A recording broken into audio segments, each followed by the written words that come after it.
Olá, boa tarde, meu pessoal. Espero que esteja tudo bem com vocês. Tenho andado um bocadinho fora, tenho andado a organizar toda a situação.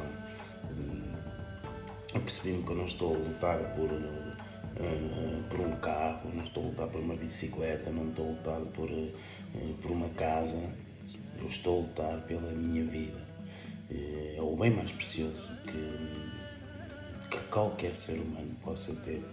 Então isso dá-me, sem sombra de dúvida, toda a força e acaba por me trazer também um bocado de sabedoria para a cada dia perceber o que é que devo fazer e como devo fazer. Sem sombra de dúvida, essa sabedoria vem de Deus, mas às vezes metê-la no papel, porque não é uma coisa como uma pessoa acorda, não é? E no dia seguinte estejas a dizer: olha, hoje tenho que lutar pela minha vida. E isso é o que tem acontecido, como vocês sabem, com a sucessiva partilha de vídeos, conteúdos, factos, datas. É um facto que me está a acontecer, infelizmente. Por outro lado, vejo que a democracia na Europa está a arder com isto que eu estou a passar nesta casa, porque, independentemente do Tribunal Europeu de Direitos do Homem ter mandado o formulário não invalida que eu tenha enviado a caixa com todos os factos, com 2 micro SDs, onde nesses micro SDs estavam as situações vividas no País Basco e estavam as situações vividas aqui derivadas à Senhora Jaló e o Sr. Seco. Mesmo que o próprio Tribunal, que seja, como a gente está a dizer, como a lei a seguir de enviar o formulário, é uma situação, foi uma denúncia, foi uma acusação, foram acusações sérias que eu acabei por fazer quando eu venho até vós falar que me estou a assassinar em minha casa. É uma acusação muito séria e a forma como tudo tem sido levado de ânimo leve entristece-me, porque, como eu vos disse, em nenhum momento vim, desde o primeiro vídeo que fiz no País Basco e mesmo os restantes que tenho feito aqui, me dá o prazer ou o orgulho de fazer, mas eu vejo que a Europa, que hoje parece mais coesiva, parece mais coerente, vejo que por trás dessa coerência, vejo por trás disso está este crime que está a acontecer à minha vida, à minha existência. Não sei até que ponto qualquer um dos ouvintes que eu falo, qual será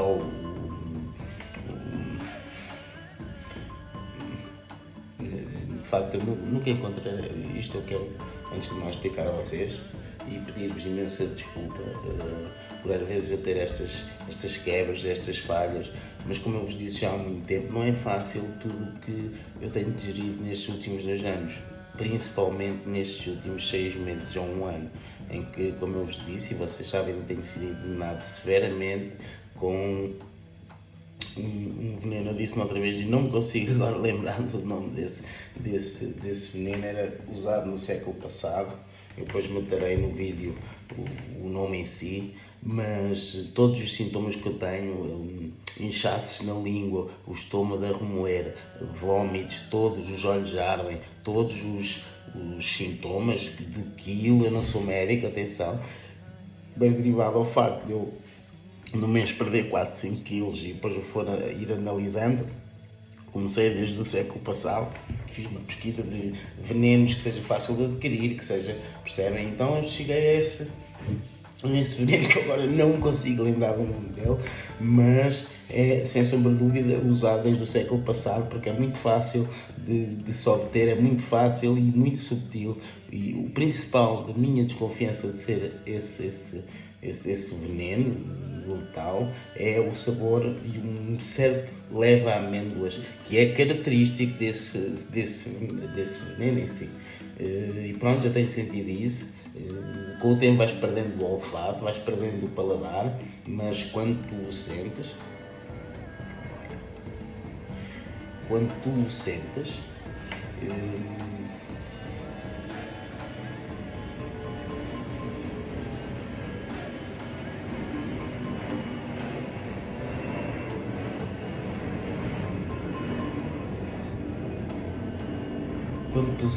tem um cheiro, um aroma característico, e nas pesquisas que eu fiz é esse uma das grandes características, é esse leve paladar a amêndoas.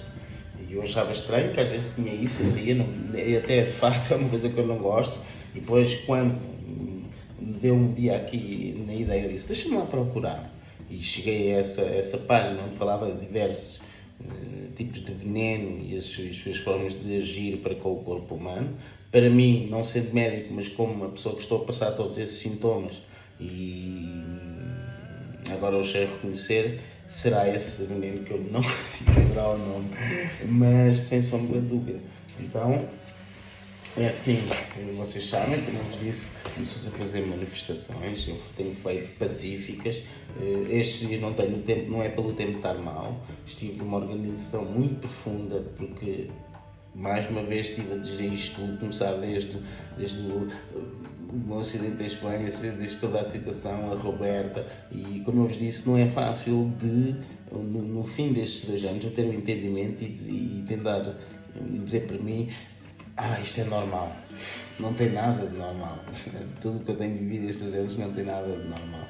E creio que se não fosse esta situação do vírus, da própria pandemia, assim as coisas seriam de maneira diferente.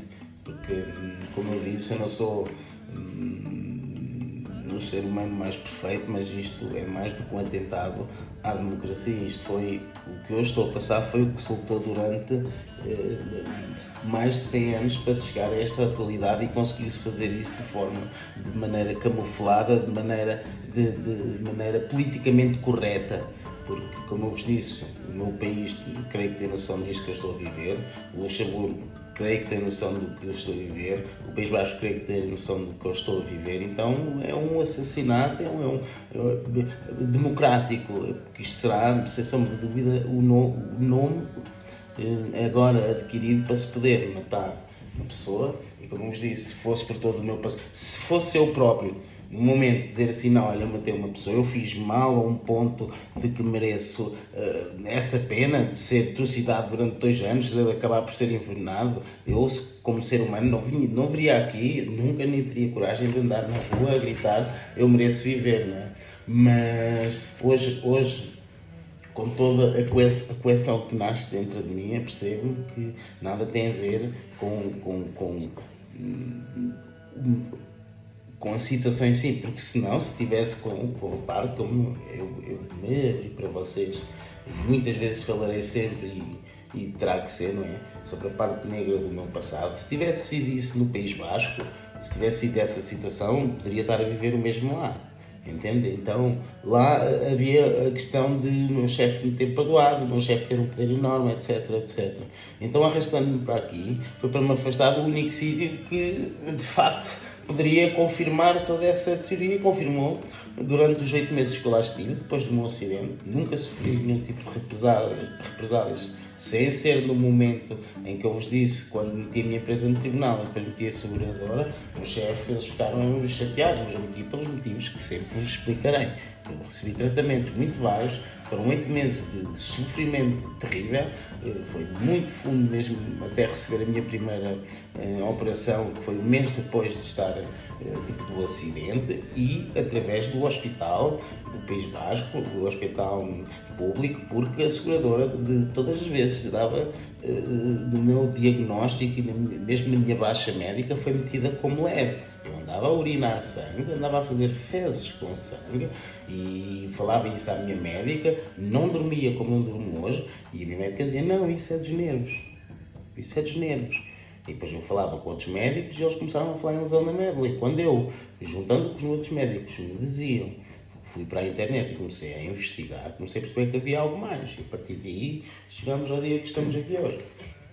Mas eu não queria me aprofundar muito nessa situação, é uma situação que já está aprofundada em todos esses vídeos que vocês podem, sem sombra de dúvida, ver, partilhar, seja no perfil ou mensagem privada. Agradeço que o façam, porque não desejo a ninguém que eu estou a viver, mas eu sei, para quem me conhece e para quem não me conhece, fica a dica: não sou merecedor de ser assassinado em minha casa através de venenos que são vistos nos filmes de espionagem de alto grau. Não sou merecedor que neste final se esteja a continuar a destruir o meu caráter, não me permitindo ter um trabalho digno, não me permitindo ter a minha vida digna, quando de facto tive um acidente, de facto tenho uma lesão, de facto tive 2 anos na mão de pessoas que assim o desejaram e fizeram, desde me drogar, desde me hipnotizar, desde me manipular. Então a partir daí eu, como eu disse em diversos vídeos, para mim, qualquer pessoa, mesmo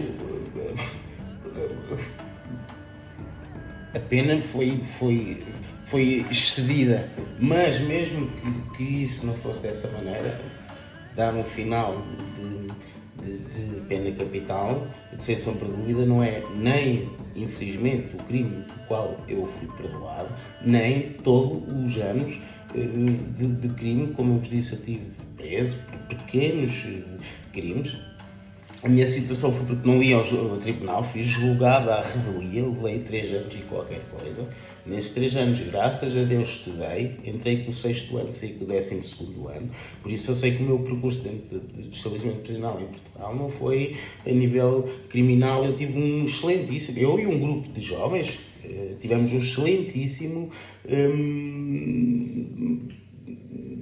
currículo, dando a situação em que estávamos a cumprir uma pena, tínhamos cometido crimes, mas quando de facto decidimos juntos agarrarmos, olha, vamos estudar, porque a gente não quer, e como eu vos disse, tirando essa situação que muito me envergonho, até ao dia de hoje não tenho uma situação na minha folha cadastro, não tenho uma situação nestes últimos 12 anos que seja relevante, a não ser as situações que me têm dado aqui a tentar criar para tornar relevante, porque se fosse isso, não era necessário isto que eu tenho estado a viver aqui, e pegava nestes últimos 10 anos, mesmo depois dessa situação, como eu voltarei sempre a repetir, que muito me envergonho, mas que fui perdoado. Se fosse assim tão fácil, teria só sido pegar isso. Mas eu sei que nestes últimos anos, e como para quem não me conhece, durante muitos anos trabalhei nos melhores hotéis do mundo, em Portugal, no Algarve, sempre tive uma postura cumpridora, sempre fui um empregado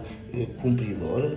Tive um momento mau, sem sombra de dúvida, que me fez ter aquele pecado, mas sentado como um homem, com pessoas adultas, com o meu chefe, que é um homem de 60 anos, que tem uma empresa milionária de milhões, não querendo entrar nos seus euros, mas é verdade, onde nós conversamos, não foi uma conversa de adolescentes, foi uma conversa de 2 homens, que ele meteu-me na mesa e dizer: o que é que tu queres para a tua vida? E aí eu abri-me com ele, contei toda a verdade, pedi perdão e pedi uma forma que, se for possível, eu conseguir refazer o mal que tinha feito. E, como eu vos disse, até a data do acidente, eu ainda trabalhei 1 mês, foi tudo perfeito. Então é injusto isto que me estão a fazer, porque seja como for, o meu comportamento no País Basco, eu nunca pedi nada que não fosse legal. A única coisa que eu pedi foi para fazer exames. Eu não meti a empresa no tribunal porque me ficou a dever 40 euros no meio de tantos milhões que me conseguem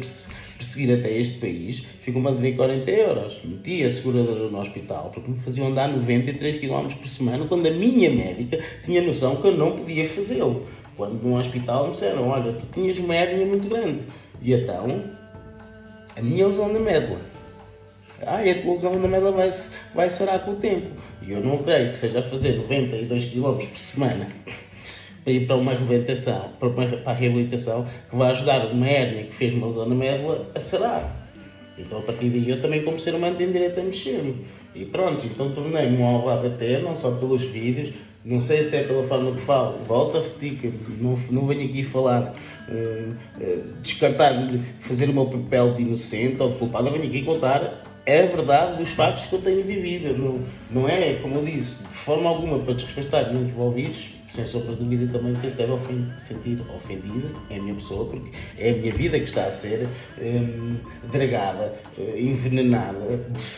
E, como eu disse, não há um currículo de um prisioneiro que seja mais valoroso que a sua vida, porque as próprias cadeias espalhadas pela Europa e pelo mundo todo, a maioria do mundo todo, comprovam isso. O que é que eu quero dizer? Seja um crime de sangue ou seja um crime de as pessoas, na Europa então a pena de morte foi banida. A partir daí as pessoas têm penas a serem adotadas. Eu, neste caso, se eu, como eu vos disse, se não tivesse acontecido, ter pedido perdão ao meu chefe, não ter tido essa atitude, ou pudesse ter mentido alguma coisa, e as pessoas, num determinado momento, achassem que deviam fazer isto que eu estou a viver, opá, cada um semeia o que colhe. Mas se fosse para semear o que colhes, e quando é verdade que eu há 8 anos, 10 anos, semeei um mal, fiz algo mal, mas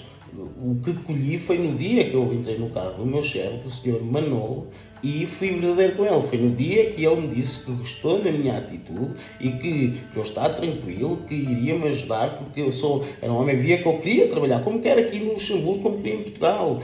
Mas ali foi a minha oportunidade de vida, como a Roberta. Foi-me dada 2 oportunidades da vida, uma que era para resolver uma determinada situação que eu não vivia bem com isso, não é nada que eu me orgulho. Eu quando conto isto não estou a rir, não estou a festejar, entristece-me porque fiz parte de algo e, atenção, até aquele dia não poderia mudá-lo, mas quando o meu chefe falou comigo e me confrontou, a única coisa que saiu da minha boca foi a verdade. E ele gostou disso. E a partir daí, as pessoas, toda esta criminalidade que acabou por se juntar à minha volta para me destruir o meu caráter, o meu currículo, etc., não é melhor do que aquilo que eu fiz. Porque, como eu disse, pelo menos eu tentei refazer as coisas. Eu pedi perdão. E fosse ou não fosse, se o meu chefe não me quisesse perdoar, porque as pessoas achassem que foi uma coisa muito feia e que não queriam perdão, teria sido, durante os 8 meses que eu estive no País Basco, mais que suficiente para comprovar isso. E agora, as pessoas no País Basco não o faziam porque sabiam. O meu chefe, quando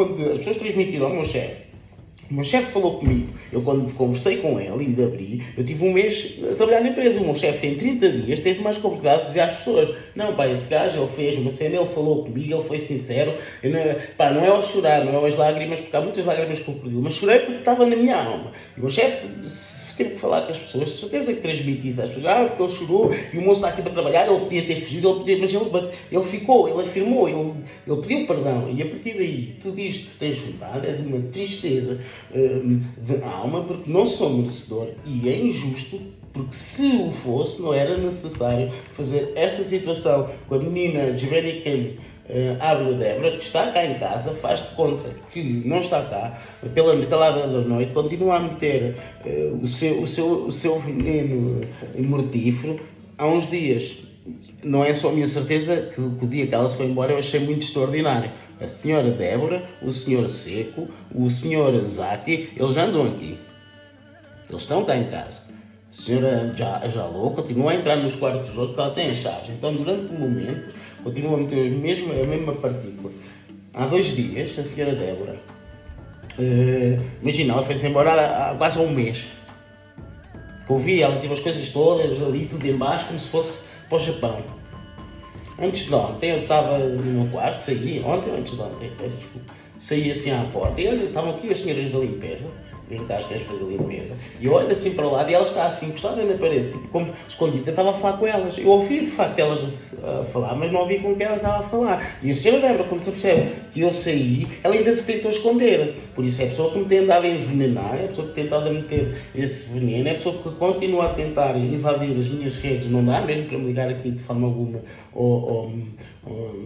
à net, o Bluetooth, seja o que for, porque essa pessoa continua sanguinária, continua em busca do seu prémio final, não é? E o prémio final, para mim, é assassinar um inocente, porque se toda a minha situação fosse metida numa mesa, se, quando eu estive no País Basco, eu disse perdão ao meu chefe, e as pessoas não concordassem, eu nunca trabalharia na empresa até o dia do meu acidente. No mesmo dia, o meu chefe metia-me na rua. No mesmo dia as pessoas iam lá à empresa, que aquilo era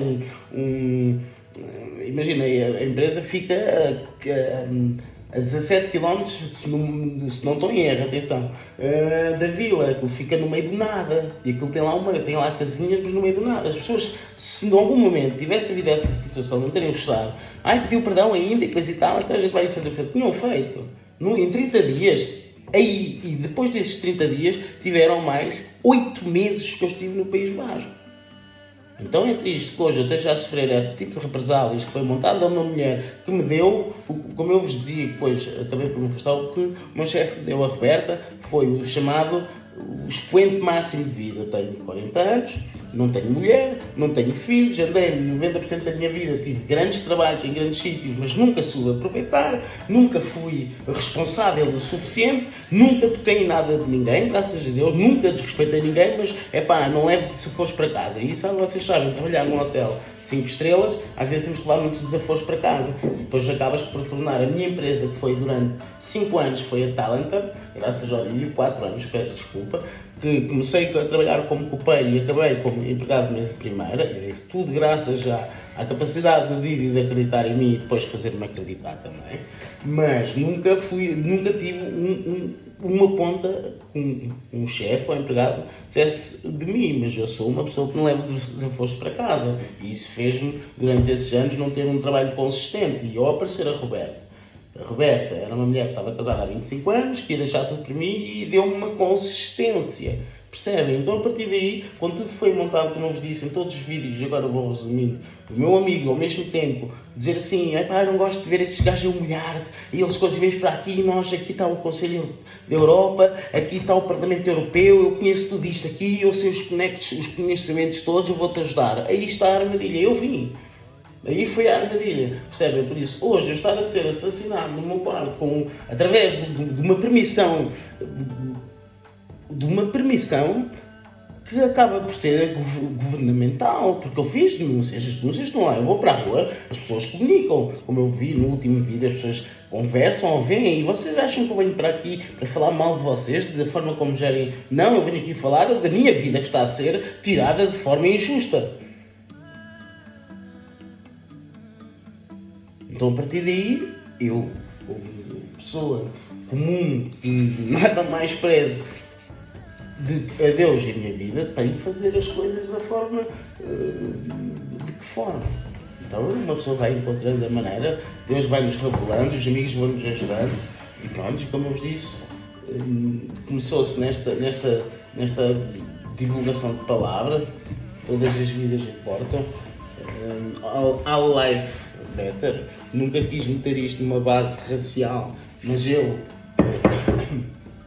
tenho comunicado com o meu país. Imagina eu tão criminoso que eu sou, que tive, quando ainda estava em Espanha, ainda pedi ao meu país dizer assim, olha, desculpem lá, mandem-me o meu currículo criminal, porque estão-me aqui a tratar como, desculpem a linguagem, merdas, e eu quero perceber o que é que se passa, e nunca recebi, nunca ouvi isso, e 2 anos depois acabaram por sentar e dizer, olha, vamos criar esta situação, porque vai ser melhor para o Sr. Nelson, porque o Sr. Nelson deixei de ser, então qual é a minha nacionalidade? Para um ser humano, em Espanha, no País Basco, pelos vistos, nem persona non grata. No Luxemburgo, dá aspas.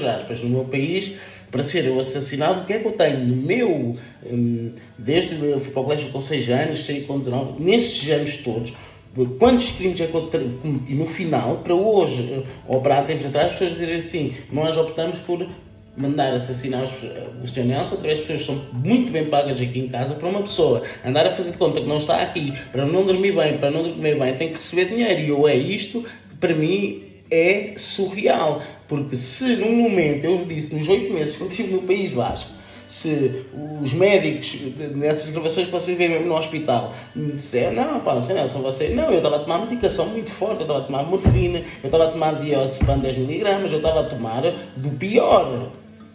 Mas, como eu vim para aqui e trouxe medicação que me durou para 3 meses, mas cheguei a um momento em que a Roberta estava para abrir, a Roberta vem em Abril, eu vim para aqui em dezembro, janeiro, fevereiro, março, abril, exatamente, eu vim em dezembro, a Roberta vinha em Abril, e eu no tempo em que perdi o meu amigo, o meu amigo perdeu o pai dia antes do Natal, eu vim dia 9 de dezembro, o meu amigo perdeu o pai dia 20, com as merdinhas dele.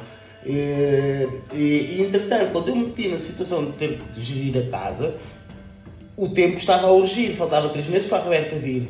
A ideia era, pai, eu agora vou ter uma associação, dizer como é que estou, e agora? E tu, amor, pediste o divórcio, abandonaste as tuas filhas, se a tua filha tinhas um homem não sei onde, como é que vai ser? Agora vou-te deixar a ti? Não, percebe? Então isto foi montado mesmo para esse esquema, o que é injusto. Foi a tacada final que me decidiram dar, e volto-vos a dizer, eu nunca quis meter isto na base do racismo, mas... a pena de morte foi abolida.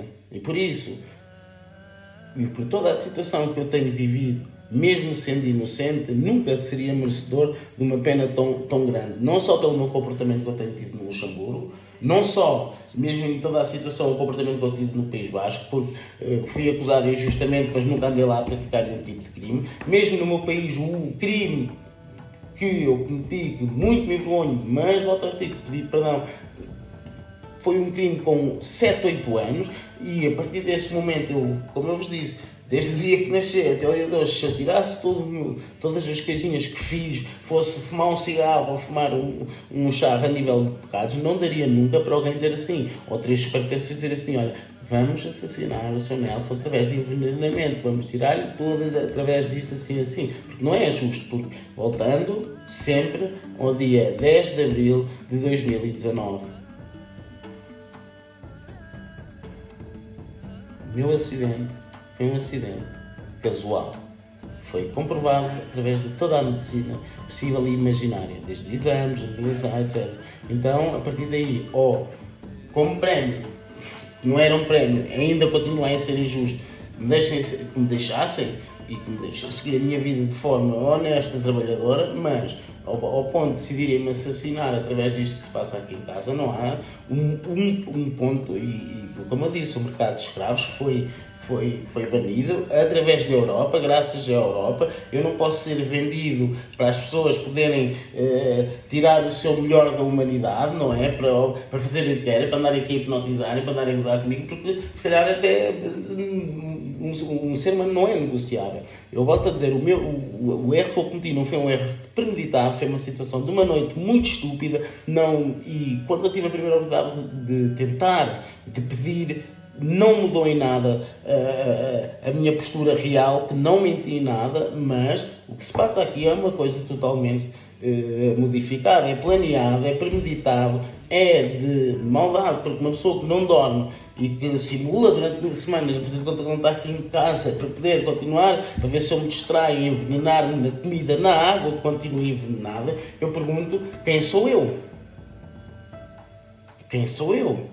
Então, ao mesmo tempo, até me perguntei a amigos meus, será que eu andei numa outra dimensão a cometer tantos crimes de atrocidade enorme que no final o meu país, eu sou português, eu não sou um português, eu não quero que os portugueses me batam palmas, mas também não é que me tratem da forma como me estão a tratar. E o meu país não só acaba por me abandonar, mas acaba também por concordar com o meu assassinato de uma forma cruel. Quando o meu currículo, quando a minha atitude, quando me foi dada toda essa oportunidade, podia, atenção, eu como eu disse, corri o risco nesse dia, porque o meu chefe, ele veio-me perguntar, não é que ele não soubesse ou não, mas eu podia ter tentado meter as coisas de outra forma. Corri um risco de ser verdadeiro, de pedir perdão. E não é justo, porque foi aceito. Houve um cumprimento, eu sei que foi aceito até o dia do meu acidente. Então, isto não é justo. O meu país estar a compactar com este tipo de coisas não é justo. A Europa, como eu vos disse, está num dos países mais poderosos do mundo, e isso, sem sombra de dúvida, atrás de um grande poder está uma grande responsabilidade, e isso não pode ser, porque se fosse o Luxemburgo ou fosse na Polónia, nenhuma destas situações nem nunca poderá fazer parte da Europa, da coesão daquilo que é chamado Europa. Então eu não acho outra forma senão continuar a lutar pela minha vida, com toda a fé do mundo, com toda a força, coragem para me manter fiel, sem vir aqui com a tentativa de ofender alguém. Não é ofender nenhum desses envolvidos, mas sem sombra de defender o que mais precioso existe. E a partir daí nós temos vindo a criar este tipo de placares, que agora estes dias vou fazer a manifestação pacífica. Aqui está a My Story. Foi mudado, achei que o outro estava muito borrado. Fiz um recomeço, porque, como eu vos disse, é a minha vida que está em causa. E a partir daí, se pudesse, alugava um neon a passar pela cidade. Querem-me assassinar, é injusto. Percebem? Então, acabou-se por transformar nisto. Acredito que, não sei se conseguem ver bem, não diz White Silence is Violence. O silêncio branco é violência. Racism is the real pandemic. Depois, em cima temos o YouTube, na Declaração dos Direitos Humanos vs Racismo, a apresentação que faz parte, não é? Aqui neste lado, decidi pôr os nomes das pessoas envolvidas. Está aqui o Sr. Zaki Mohamed Arida, está na parte das telecomunicações. O ponto é que o Sumaila é o chefe da equipa. Svenikin Abdul Débora é uma assassina que envenena, mas também percebe altamente de tecnologia. Depois temos a Jaló Aissato, que também é uma assassina que envenena.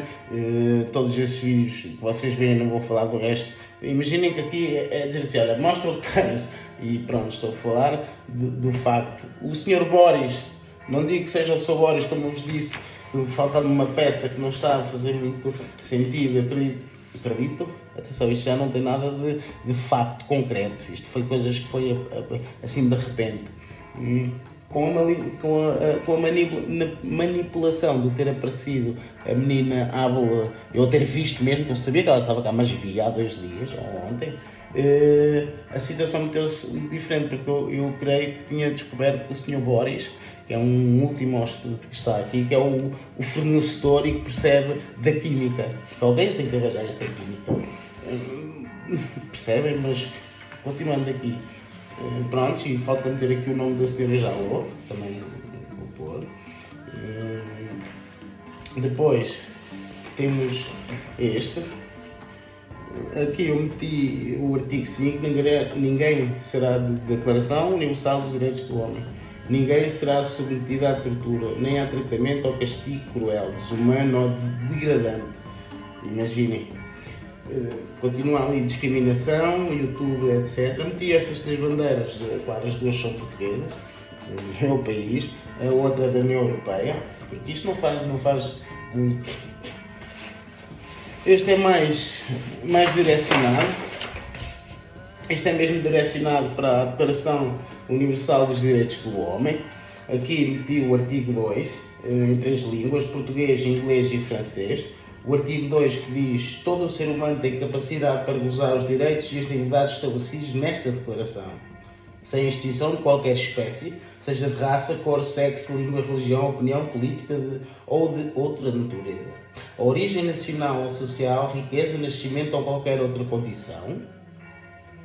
Não será também feita nenhuma distinção fundada na condição política, jurídica ou internacional do país ou território que pertence a uma pessoa, que se trata de um território independente, sob tutela, sem governo próprio, quer sujeito a qualquer outra limitação de soberania.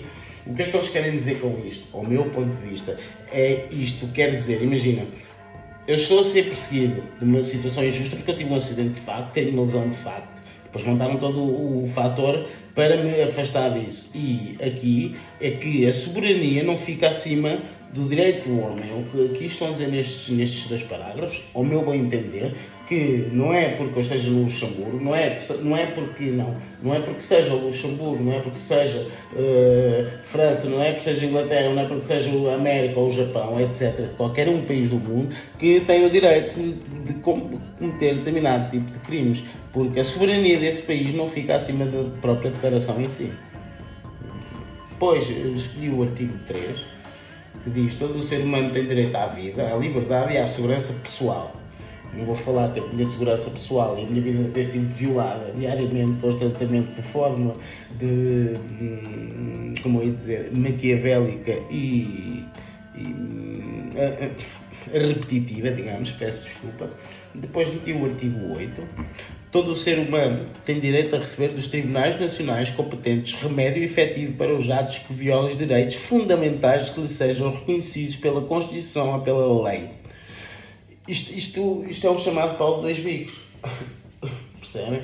Porquê? Porque em toda esta situação, agora imaginamos que em Espanha, no País Basco, aliás, não tinha tido a coragem, de balls, como dizem os ingleses, não tinha tido coragem para pedir perdão, e as pessoas, ao reconhecerem, teriam ficado chateadas e teriam arranjado uma determinada situação.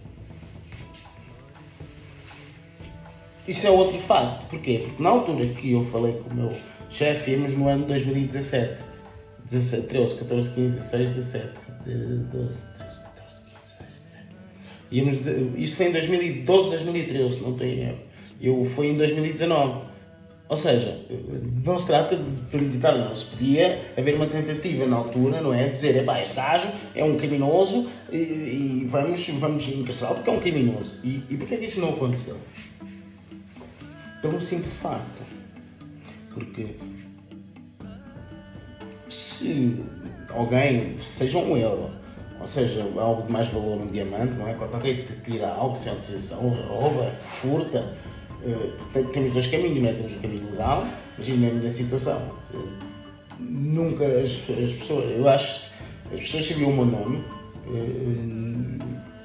Depois eu também estive a morar no Algarve, entretanto. É normal ter acontecido como aconteceu em alguns aspectos. Eu fiquei grato, de fundo, por ter tido a oportunidade de ter ido ao País Basco e por trabalhar na fábrica do Sr. Manolo. Daí a prova disso foi quando ele me perguntou se tendo sido sem sombra de dúvida correta dizer-lhe, eu disse-lhe a verdade, toda nua e crua. Então, não há nada que se possa justificar, não é? E mesmo num determinado momento que eu fosse o tal sem caráter e o monstro, porque até tinha tido prazer no que fiz. Imaginem que eu tinha tido prazer e que tinha-me dado. Não há, atenção. Eu, se houvesse 1% da minha pessoa que tivesse esse tipo de sentimento, eu nunca teria tido a coragem de pedir perdão ao meu chefe. Eu nunca teria a coragem de vir pedir partilha, compreensão, também um certo perdão. Pedimos a Deus no final, mas acaba por ser a vocês pedir compreensão da minha história, porque eu não sou, como eu vos disse, foi usado aqui durante praticamente 2 anos diversas tentativas de destruir o meu caráter, de destruir a minha pessoa relacionada a isso. Então eu sei que só o meu backstage não chegava, mas eu quando vim para aqui nunca pensaria vir aqui contar-vos meias verdades. São factos desta situação e das situações vividas a nível legal, são factos que foram-se comprovando através das datas e dos documentos em si, não é? É assim, não tenho muitas provas de que o meu patrão, de facto, me tivesse provado que eu possa demonstrar a vocês. Como eu vos disse no vídeo onde eu estou a partilhar, que é todo o processo de legalidades de 1 ou 2, aí vocês vão ver nas folhas, e eu vou passar um documento que é uma mensagem trocada que foi já depois do acidente com o Sr. Manolo, em que eu estou a dizer, olha, não vim para fugir de Portugal por causa dos meus problemas, você sabe isso. Ele vai dizer, não, olha, põe-te bem que é para trabalhar, porque eu nessa altura já tinha falado com ele, percebem? E sem repetir mais, sem ser massacrar mais, eu tive 1 mês e 8 meses mais depois do meu acidente no País Basco. Então toda esta situação que foram montar para aqui não é justo, não faz parte de nada que seja merecedor de tal currículo, que eu andei a tentar buscá-lo, a tentar arranjar uma justificação, porque vocês veem, a pessoa sorri, mas não é um sorriso sincero, porque a mim bate uma mágoa. Decidiram que eu não mereço viver por algo que eu fui perdoado. Então isso não é justo. Porque eu preferia 1000 vezes ter que pagar pela situação que tinha feito, mas que me tivessem dito antes do acidente. Não depois do acidente. Antes do acidente, eu tive 1 mês, eu contava ao meu chefe, eles faziam o que quisessem, comunicavam para o país, dizer, olha, nós vamos prender este gajo e mandar as chaves fora e coisa e tal. Mas isso era, ao mesmo tempo, uma justiça. Eu não tive a atitude, não tive cojones, não tive as bolas para pelo menos tentar. Não queria dizer o feedback. Como eu disse, foi feio o que se fez, o feedback podia ser completamente negativo. As pessoas podiam não gostar, dizer perdão, vai-te foder. O meu chefe dizer perdão, vai para o caraças. Percebem? E não foi isso que aconteceu. Então, quando isto tudo que está a acontecer aqui, eu sou obrigado a acabar por andar aqui assim e fazer isto. Pá, não sei. Eu acho que a Europa chora porque não há nada. Porque tem que fazer a sua justiça. E isto é a última, estou aqui já, porque foi ontem, foram todos feitos, são também os flyerzinhos, agora, então vai ser em inglês, discrimination, e depois em baixo tem YouTube, Declaração dos Direitos Humanos, é para dar em mão. Amanhã tenho que tirar mais. Vou tirar mais, não sei se amanhã o tempo estiver bom, irei fazer uma manifestação pacífica, expor o problema, a situação às pessoas. Gostava que isto parasse, eu não tenho nenhuma intenção monetária, não tenho uma intenção de minimizar a coisa. A única e a razão que me faz estar empenhado cada vez mais nisso é o meu filho. O bem mais valioso que qualquer ser humano pode ter é a sua vida, e ninguém tem o direito de decidir, ninguém tem que ser nós. Os governos já há leis, já há formas diferentes de fazer. Se eu fosse esse ser que me tentaram fazer, havia formas legais de fazer toda esta situação. Como não há, porque eu no fundo fui errado na altura que fiz, mas atenção, quando é dado a uma pessoa como foi dada a oportunidade a mim, e como eu repito isto, como o meu chefe ficou surpreendido, e foi isso que ele gostou, foi que tu não pestanejaste, tu fizeste algo muito feio, mas quando eu te perguntei, tu não pestanejaste, ficaste a olhar para mim a pensar um bocadinho disso, porque eu imagino que foi, quando ele me contou, e houve um segundo dentro de mim que eu disse, aleluia, sabem? E a partir daí ele adorou e foi o que foi. Então não vou estar mais a repetir isso, porque no fundo as pessoas, é um telefone, tem o número de telefone dele, depois estava a perguntar, a dizer, ¿qué te pasa? ¿Te ha hablado algo? ¿Tú le has hablado algo? Sim, não, então, entende? Mas pronto, não é justo usarem um poder diplomático, um poder político, camuflando-se por trás da democracia para fazer algo que está a anos-luz de longe da democracia.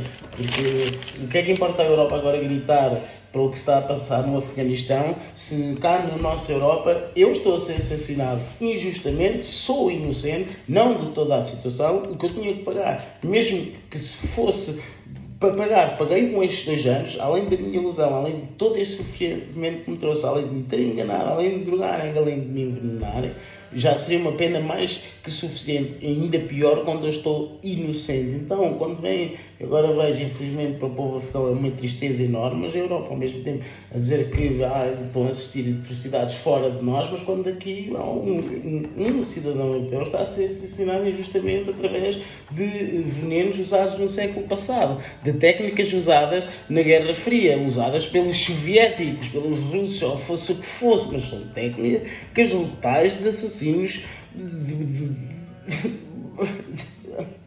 Eu tento arranjar uma palavra sempre, mas não. Tristeza, é essa.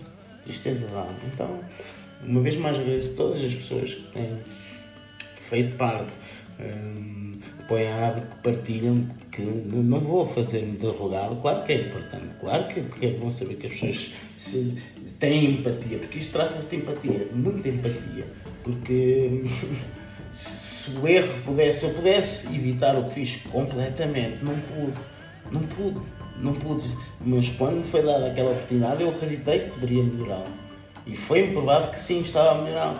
Então hoje peço um bocadinho de empatia às pessoas, aos amigos, aos estranhos, porque é real e isto não pode acontecer, mas fosse eu mesmo culpado, ninguém, não há um governo, não há numa mesa política democrática que se possa sentar e dizer, olha, este gajo é um assassino, é um assassino, é um violador, é não sei o quê, vamos assassiná-lo através de venenos e coisa e tal. Não é que esse tipo de gente não faz cá nada, mas não é assim. Se os direitos humanos, eu disse que fiz um pedido para os direitos humanos dos luxemburgueses e eles próprios têm numa das páginas os direitos europeus violados, e eu mandei um e-mail e um link para os vídeos que vocês partilham com vocês e não recebi a resposta. E eu pergunto de direitos humanos. Eu, se num determinado momento, aliás, se fosse na polícia, vocês sabem quem é que vai contar isto a alguém? Vocês sempre se ligam à mesa e eu vou dizer assim, então está tudo bem contigo, eu vou dizer, olha, tenho estado a viver esta situação, tenho sido abandonado através da água, meteram uma mulher na minha vida de 2 anos, isto não é real. Eu tive pessoas que me disseram, ficaram a olhar para mim e disseram assim, a sério? Eu disse, porque sabe o que é uma pessoa voltar para trás outra vez e dizer assim, é como se ela fosse, eu contasse, a pessoa vai o seu depois volta para trás dizer-me, podes-me dizer outra vez? Eu dizer, não, olha, estou a viver isto assim, assim, estou a ser, e a pessoa diz-me assim, eu não acredito, eu digo, nem eu, sabe? Então é muito triste. Então agradeço, volto a repetir sempre há coisas que eu vou repetir sempre e não se chateiem comigo, o apoio que tem surgido. Obrigado, a sério, obrigado. É um momento muito duro que sem Deus, mas sem vocês também era extremamente difícil e cada dia eu digiro isto um bocadinho mais, cada dia eu me encaixo mais, mas não é sem sombra de dúvida justo, mas que se há de fazer, mas não há nada acima de Deus. O poder absoluto é de Deus. E pronto, eu estou nisto, eu sou o homem certo para isto, eu meteu-me nisso. Mas não venho aqui gritar justiça sendo injusto, não venho aqui gritar democracia sendo antidemocrático, não venho aqui falar da Declaração Universal dos Direitos do Homem se andasse aqui noutro momento a fazer determinado, como me fazem a mim, não faço isso, mas não é justo todo este arcabouço em cima de mim, toda esta espionagem, seja de telefones, seja de eu ir não sei onde, esta espionagem, esta pressão sobre as pessoas que são minhas amigas. Eu vou-vos contar uma coisa que aconteceu há uns dias. O Gabriel, que é um miúdo, que é meu vizinho, que somos amigos, e o miúdo tem um coração enorme, estranho, porque é das muito poucas pessoas que consegue estar na minha vida. A sua mãe andava à procura de casa há uns tempos e ela tinha-me dito. E pronto, ele tem vindo aqui a casa, o Gabriel está aqui assim, estamos de boa sempre, pá, é um puto com boa onda. E eu disse até há uns dias, espero que não coise nada, porque vocês são as únicas pessoas que estão na minha vida. E o puto, sabem como é que é com 16 anos? Eu coisa, não quer saber. E pronto, já há uns dias por acaso ia passar ali pela mãe dele e ela disse, olha, era para só começar as férias daqui a 6 meses, assim uma coisa qualquer. O senhor veio dando-nos um mês e a casa ia estar de obras 6 meses, vai estar de obras 1 ano. O que é que eu posso pensar? O miúdo vem aqui a casa, o miúdo apoia-me, o miúdo, nós falamos, e uma das coisas que aconteceu, que a senhora dos Benicanos chivou-se logo aos seus superiores, foi, ele trazia um subwoofer, uma coluna Bluetooth, e estava ligado e a gente não sabia. Nós estávamos aqui a falar, eram umas 11 da noite, e a coluna de repente começou a fazer uim, e ele, nunca fez isso. E no meio do que ele disse, afinal você tem razão. Porquê? Porque eu não posso ligar o Bluetooth de nenhum telefone aqui em casa, porque eles têm um sistema, não sei que sistema é, que através do sistema Bluetooth entra dentro do telefone. Para quem entende desse tipo de tecnologia, acreditem no que eu vos digo. E ele depois disse-me isso. E as pessoas, como estão sempre a espiar, que seja o que eu faça ou o que eu diga, para mim, comentaram logo aos seus superiores que hoje o Gabriel disse que estava com Covid. Apanhou a Covid e não pode vir aqui a casa. E pronto, e é assim, e que Deus seja grande. Peço misericórdia por essas pessoas, porque as pessoas não têm direito a levar a mudança por falarem pelo Zé com o Manel, e aí comprova mais que é necessário. Imaginem que eu sou tão culpado que é necessário fazer este tipo de opressão, que é necessário fazer este tipo de mudanças de estratégias, não é? Para montar um panorama qualquer à minha volta, não é? Então eu sou assim tão criminoso que mereço a pena de morte, mas não sou assim tão criminoso que não tenho um currículo, porque senão não era necessário fazer este tipo de coisas, não é? E principalmente destruir as pessoas que se aproximam de mim, que querem estar ao pé de mim. As pessoas são livres. Não, nós éramos livres. Nós não somos mais livres. E isto é uma demonstração de que a liberdade, porque imaginem, se fosse eu culpado ou não sei, as pessoas têm direito de falar comigo. Se fossem os meus amigos, se fossem estranhos, as pessoas podem falar com quem querem. Podem concordar ou discordar. E, como eu vos volto a dizer, começou no dia 10 de dezembro no meu acidente, mas prolongou-se pelas vezes que eu pedi só e unicamente no País Basco para fazer exames. Eu não pedi para ir à Lua, eu não pedi para ir ao centro da Terra. Minha médica mudou o diagnóstico, era uma mielopatia traumática, ela mudou para uma mielopatia cervical degenerativa. Eu disse, doutora, eu quero fazer exames. E a partir daí começou estes 2 anos impressionantes, que nem nos melhores filmes de Hollywood, nem o Tom Cruise consegue chegar para nós. Então, pronto, a Deus agradeço por me manter na sua asa. Peço, pedi que eu queria paz, mas não que eu posso fazer, meus camaradas. Então, continuo a dizer isto, agradeço a todos vocês. E pronto, e que partilhem, que falem, não tenham medo. Se for um problema de meter nas redes sociais, não podem espiar a todos. Então passem a mensagem privada, porque sem sombra de dúvida o que eu estou a viver não é o meu justiça. O que eu estou a viver é terrífico para a democracia, é terrífico para a vida humana, porque não sou nunca fui, nunca serei tão culpado que a minha vida mereça ser reduzida a isto que eu vivi neste género. Então, bem-aja a todos, mantemos-nos juntos. Isto é a Declaração dos Direitos Humanos vs racismo, e a minha vida não dava um filme. Vidas importam. Todas as vidas importam. All lives matter. Bem-aja a todos, pessoal. Obrigado.